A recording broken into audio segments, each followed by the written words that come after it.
Ganito na pala karami yung mga books ni Kitty. Tingin nyo ba kakasyang lahat ito dito sa nabili namin na bookshelf? Sa TikTok shop ko nga pala ito nakita, $399 yung original na price pero including the shipping fee, inabot din siya na almost 500 pesos. Maraming colors din pala available pero dark brown yung pinili namin kasi yung sofa namin is dark brown din yung pinakakahoy.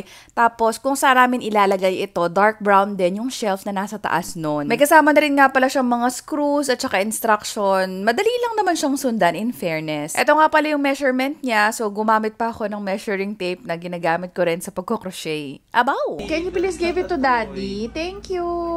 Tumulong din pala si Kitty sa pag-a-assemble. Siya yung taga-abot ng mga screws and screwdriver. Pagdating kasi sa books ni Kitty, namimili lang siya ng mga 3 to 5 pieces per day na gusto niyang basahin. Before kasi, ako yung namimili ng ilalagay dun sa playroom namin na for rotation na books. Pero ngayon kasi, marunong na siyang mamili ng sarili niyang mga libro. Anyway, chinek ko nga pala yung time ng pag-video namin and less than 30 minutes lang natapos na siya. Kaya rin talaga, ito yung napili namin kasi saktong-sakto siya dito sa corner sa may tabi ng sofa namin, dito sa may ilalim ng shelf na pinaglalagyan namin ng telephone. Current favorite books ni Kitty. Ito yung araw-araw halos binabasa niya sa gabi.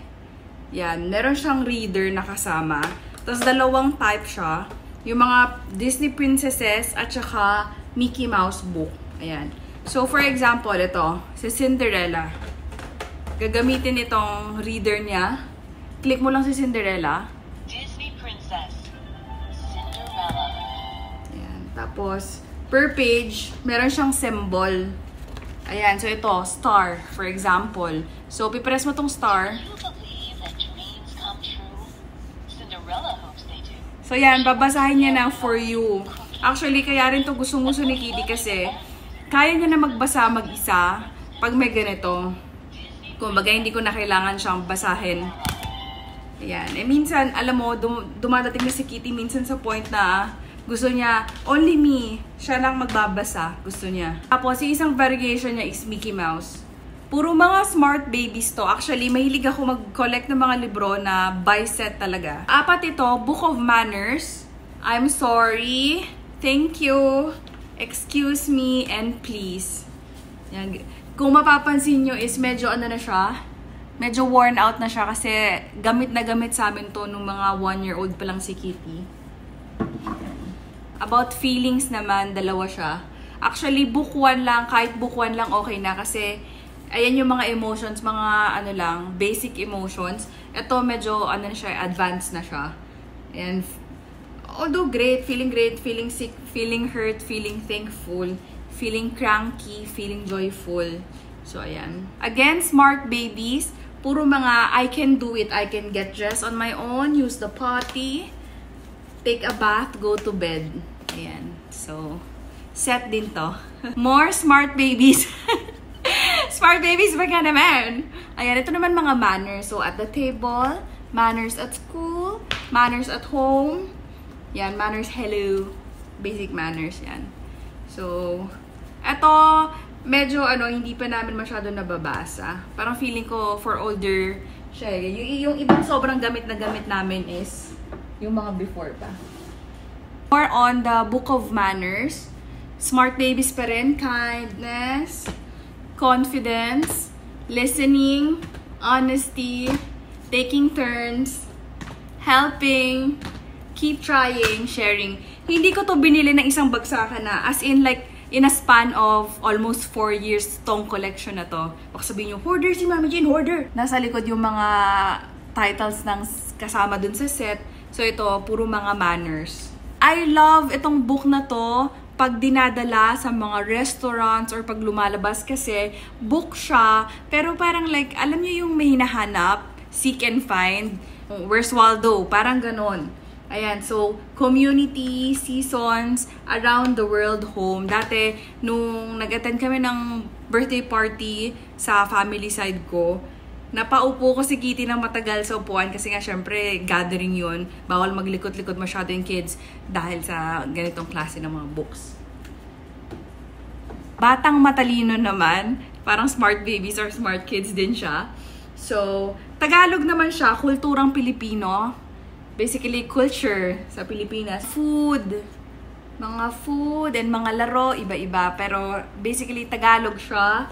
Tapos ito, ang aming pamilya, yung mga family members, pero again in Tagalog. Ang ating pamayanan, our community, yung mga community, pero in Tagalog again. And ang Katutubong Awiting Pilipinas, dito si Kitty natuto ng mga Tagalog nursery rhymes or Tagalog songs. Like, Leron-Leron Sinta, Ako Ay May Lobo dahil sa librong to. Ayan, again, Batang Matalino, 4 sila sa collection. Kung mapapansin niyo, mahilig ako mag-collect ng mga toddler books na matigas na set talaga. For Smart Babies na book, ito naman, more on fairy tale siya. Goldilocks and the Three Bears, Pinocchio, Princess and the Pea, tapos Three Little Pigs. Smart Babies at saka Smart Kids. I think isang sister company lang sila, isang company lang, sister company. Pero this one is for babies talaga, toddlers. Ito for bigger kids na. Kasi ito, Discover the World, Dinosaur, Planet Earth, My Body, may kulang. Teka. Ayan, kumpleto na sila. Hindi ako mapapalagay. Dahil nga, binibili ko sila ng set.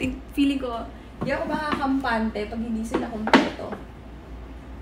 For bigger kids na siya. Kasi, life cycle of tree, life cycle of butterfly, life cycle of fish, life cycle of frog. And so, finally, napuno na natin yung first layer and bonus yung top layer. Actually, mas marami pa tayong malalagay kung wala tong nasa taas. Pero, buti nga napagkasya natin tong mini bookshelf natin. Ito, yung sa next layer natin, STEAM to, which means science, technology, engineering, arts, and mathematics. Pero syempre hindi siya sobrang advanced, as in words lang siya, yung mga common words na related sa topic na yun. Ganun lang naman siya. If you remember, meron in Project si Kitty nag-viral before, yung parang solar oven, kasama yun sa mga ganito nila, pinag-aaralan nila sa school. O diba, ibang level ang preschool ni Kitty. Daig pa ang college namin. Abaw. Andito na tayo sa mga bigger books, ha. So, yan.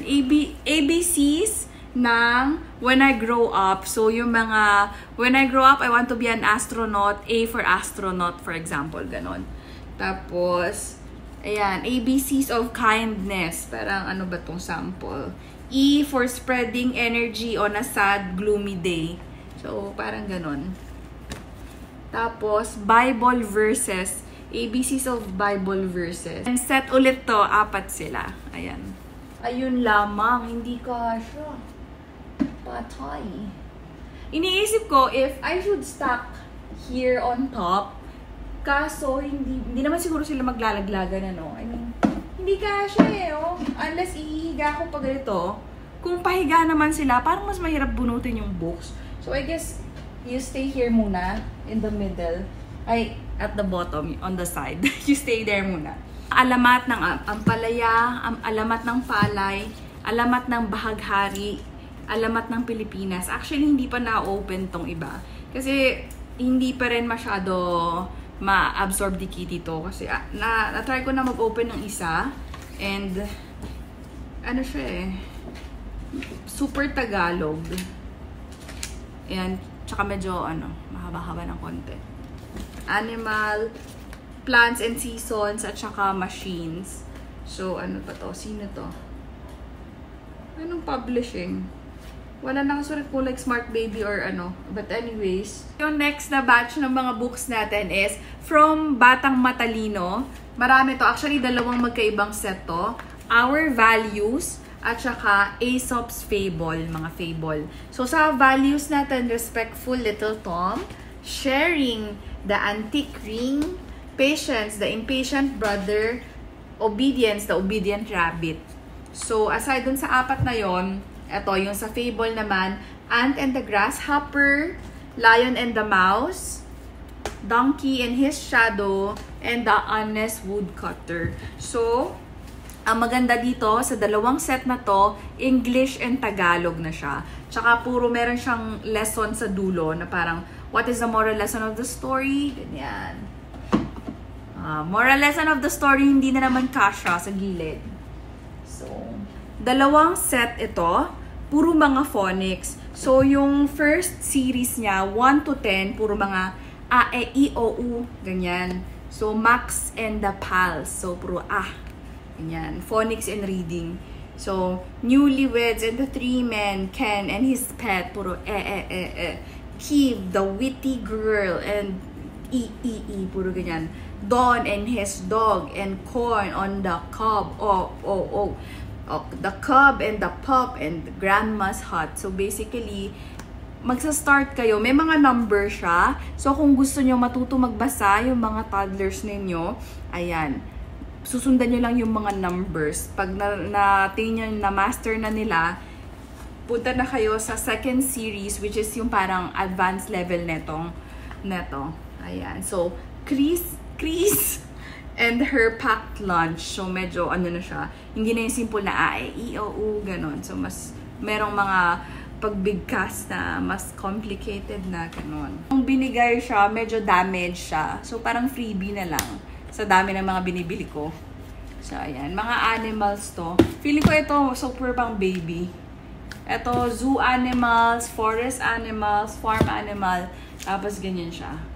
Ayan. Pati yung mga sounds nila. Neigh, moo, bop, oink, moo. Ayan. So, dahil medyo pa triangle siya, let's see kung uubra. O, diba? Hindi rin. Lalong hindi kumasya. So, I guess dito na lang siya. On top. Ganyan. Yan ang ating best na magagawa. Uy! Uy, hi! There's another book here na nakatulong din sa amin. When Bear Feels Worried, meron din tong audio book or audio book. So ito, about feelings naman, madidiscuss ninyo, worried, angry, scared, and shy.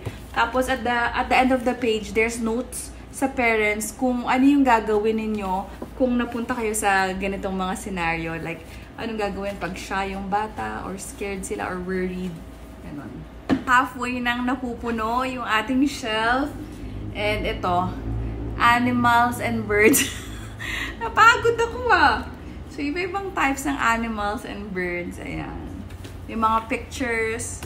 Tapos, first 1,000 words and dictionary. My first picture dictionary. Mga busy book. Hindi ko naman lahat binili. Yung iba regalo. Lalo na kung outside of the set.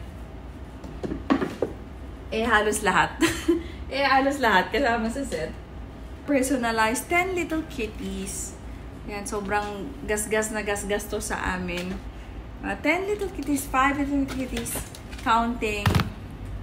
Kitties colors. Kitties colors.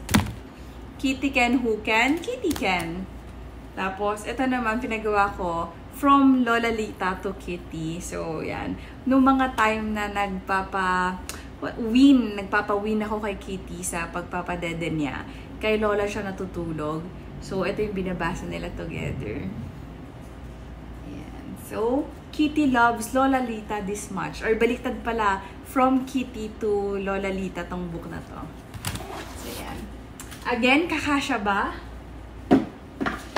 Kasya! Kasya siya. Mga interactive books. Yan. Actually, yung mga next na susunod na ipapakita ko sa inyo, puro mga interactive books na. Ito naman, kung ito animal sounds, ito naman, mga numbers na interactive. Another interactive book na mga set, puro songs, Jingle Bells, Wheels on the Bus Go Round and Round, Sleepy Bunny, Cindy and Old MacDonald at a farm, head and shoulders, knees and toes, Baba, black sheep, have you any wool? Row, row, row your boat. Actually, libro pa lang. Hindi na mabobore si Katie dito. Happy birthday. This is the way we go to school. Ito kasi, sinubuhan ko lang to bilhin. Around siguro 2 years old si Kitty. Sobrang gustong-gusto niya. Kaya, bumili ako ng paleto ko na to. Ayan. If you're happy and you know it, clap your hands. To Wincy Spider, another one spam. Hickory-dickory-dock. So, lahat ng page yan nagagalaw, ha? Harapan lang yung inaano ko para makamove on na tayo. Twinkle, twinkle, little star. So, maganda rin tong books na to para turuan sila ng mga kanta. Kasi may audiobook din to eh. Yan, para sa mga tamad kung ayaw nyo kumanta or magbasa. May audiobook siya. Ayan, so, ito, 5 little ducks. Ano ba to? Paano ba yung kanta nito? 5 little ducks went out swimming one day over the hills and far away. Mother duck said, quack, quack, quack. Set pa lang nito, puno na yung ilalim. Oh my, saktong-sakto. Oh. I'm so happy. I'm so happy nag-fit siya. Model and match. I like this one. Kasi, ito, girls and then animals. But basically, when you open it, oops. O, diba? Medyo nasisira na nga siya kasi gamit na gamit din siya. Yan o. Pwede kang mag-mix and match ng mga girls. Yung itsura ng head nila, sa body, and sa shoes. Ganyan. Tapos, may mga story din, syempre. Per page, per character, may mga story sila na medyo rhyming, ganon. And same goes with this one, pero animal siya. A gift lang din to. Mary had a little lamb na may piano. Ha? Row, row, row your boat. You get the point. Ganon. Basta pwede niya i-follow, tapos mag-play. Tapos may picture din. Ayan. Nilagyan ko pa nga ng sticker namin. Si Kat tsaka si Kitty. Hindi na siguro sticking out eh. Sticking out the gat like a Riddler. Tama ba? Yan. So, it's either I put it here or on the side. Dito na lang natin ilalagay kasi di ba yung sa baba puro mga nursery rhymes. So, dito na lang natin ilagay. Oh my gosh, hindi siya kasha. Kasi, although ito, puro mga coloring na to. Puro coloring. And ito naman, mga tracing lines, activities. Ala, ayun lang. Nasaan na yung mismong pang trace. Ayan. More on activities na lang pala yung natira.